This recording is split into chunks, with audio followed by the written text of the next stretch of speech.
bilbili keessan gaa yeroo itti fayyadamtan baatiriin bilbila keessanii saffisaan dhuma yoo ta'e haala kamiin akka sirreeffattan isin agarsiisaa jechuudha. Bilbila yeroo itti fayyadamtanu chaarjiin isaa saffisaan ni dhuma isin jalaa dhuma yoo ta'e baakgiraawundi irratti wantoonni hin beekamne wanti isin hin beekin baatirii bilbila keessanii fixaa jiru yoo ta'e bakka takkatti haala kamiin akka sirreeffachuu dandeessan bilbila osoo itti fayyadamaa jirtanu saffisaan chaarjiin isaa isin jalaa dhumu jechuudha. Kana haala kamiin akka sirreeffattan isin agarsiisa. Fooloo gochuudhaan laayikii tuquudhaan akkasuma viidiyoo kana laayikii tuquun godinyaa sheer gochuudhaan eegalaa isin jaa viidiyoo dhaggeeffattan gaaffii qabaattan komentii barreessuun dhaabina.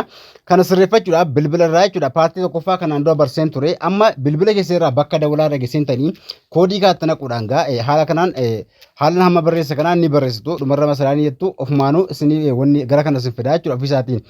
Bilbila gaa osoo hin beekamne wantoonni isin hin beekin dudduuba irratti baakgiraawundi irratti chaarjii baatirii bilbila keessanii miidhaa jiru yoo ta'e asirra dhufuudhaan asirratti baatirii staat riisiit bakka jedhu kaatuquudhaan yeroo takkicha riisiit ni gootu irra gaxxuqxu jechuudha. Yeroo takka yeroo lama sadatu rakkoon qabu ni irra gaxxuqxu jechuudha. Sana booda dudduubbee baakgiraawundi irratti wantoota baatirii keessa miidhaa jiru inni nu ofiin isinii dhaabaa yookaan immoo riisiit godhanii qulqulleessaa jechuudha. Riisiit jechuun qulqulleessuu jechuudha. Ofumaanuu ni qulqulleessaa jechuudha. Haala kanaatti fayyadamaa isin jedha viidiyoon kun akka namoota hedduu bira qabu laayikii fi sheer gochuu hin dagatinaa. Gaaffii qabdan kun wantoota barreessaa.